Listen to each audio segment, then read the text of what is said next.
நல்ல ஜூஸியாக சாஃப்டாக ஒரு பீஃப் சாப்ஸ் செமி கிரேவி எப்படி செய்கிறது வீடியோக்குள்ளே போய் பார்க்கலாம் வாங்க. டேஸ்ட்டு நல்லா ஃப்ரை ஆயிடுச்சு. இப்போ நான் ஒரு 4 டொமேட்டோ எடுத்து வச்சுருக்கேன். சால்ட் ஆட் பண்ணிக்கலாம். தக்காளி நல்லா வதங்கட்டும்.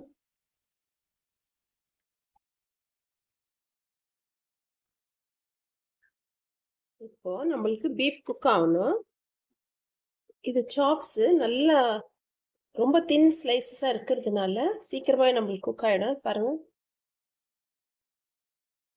ஆல்ரெடி மேரினேட் பண்ணும்போது சால்ட் போட்டிருக்கோம். ஆனியன் டொமேட்டோ வதங்கும் போது சால்ட் போட்டிருக்கோம்.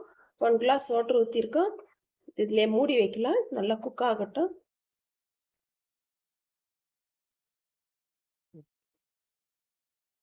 எப்படியும் ஒரு 20 to 25 மினிட்ஸ் ஆகும் குக் ஆகிறதுக்கு. ஓகே, இது ஒரு 20 to 25 மினிட்ஸ் நம்ம குக் ஆகிறதுக்கு விடலாம். இது குக் ஆகிடுச்சுன்னா நல்லா ஒரு செமி கிரேவி பதத்துக்கு நம்ம எடுத்துக்கலாம். நல்லா குக் ஆகட்டும். சாப்ஸ் சூப்பராக நம்மளுக்கு கிரேவி ரெடி ஆயிடுச்சு.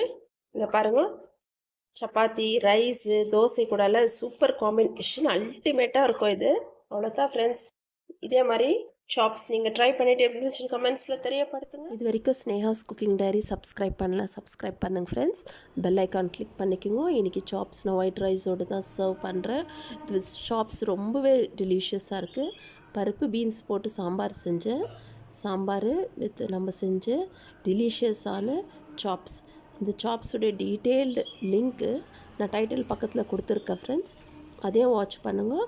சாப்ஸ் ரெசிபி மட்டும் ரொம்பவே நல்லா ஜூஸியாக சாஃப்டாக நம்ம ஹோம்மேட் சில்லி பவுடர் போட்டு நான் மேரினேட் பண்ணி வச்சுட்டு செஞ்ச சாப்ஸு ரொம்பவே சூப்பராக இருக்குது. இதே மாதிரி நீங்களும் ட்ரை பண்ணிவிட்டு எப்படி இருந்துச்சுன்னு கமெண்ட்ஸில் தெரியப்படுத்துங்க ஃப்ரெண்ட்ஸ். தேங்க்யூ, பாய்.